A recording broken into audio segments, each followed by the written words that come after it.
Something else that I'll also give some thought to is we've all worked in companies and been in situations where there's system transitions, like, an application, major application, for CRM, whatever you want to consider, that has a lot of data, has a hugely important in operations for the company. And we've all been in that situation in the traditional environment that, of transitioning the system to an entirely new application and the data integrity requirements that come with that.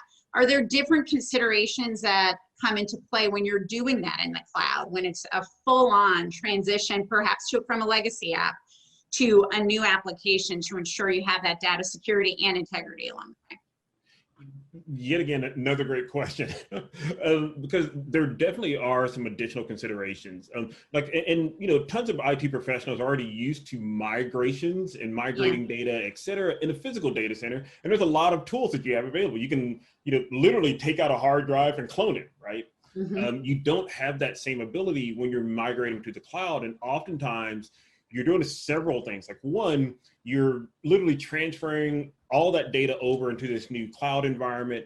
Oftentimes then you'll also try to make sure that as the legacy application is still running, essentially the cloud application is getting a replication of that same activity. So trying to keep things in sync. But the data integrity is actually one of the issues that you mentioned, is one of the big challenges. Okay, well, if somebody is working on the applications in the data center today, is that same application and the same data going to be present in the cloud the very next day? And how do you ensure that? But even more so, how do you ensure that that data doesn't get corrupted? How do you ensure that nobody's eavesdropping on that data? How do you also ensure that that data, when it is in the cloud, has the same security controls that you actually have in the data center? And that's where some of the nuance comes into play. What's the, how do you make sure that the data in the cloud has the same security? One area where I see a lot of people trip up is actually on the data at rest encryption, and how they think about it and how they're actually leveraging that and utilizing it. So when you think about full disk encryption inside of a data center, obviously you literally have physical access to the hard drives, and there's actually a lot of benefits to having that full disk encryption there.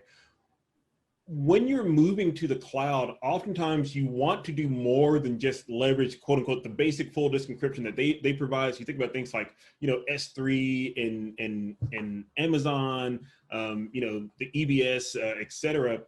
You also may want to consider actually encrypting the data itself, because the threat profile actually changes a little bit. Obviously, when we think about full disk encryption, a lot of that control is around this idea that, hey, if somebody actually steals my hard drive, then I have some safety there. In the cloud, you probably want to think a little bit more about that and how you actually want to truly implement that, so that data at rest truly is secure, and it's not just a basic defense in depth type control.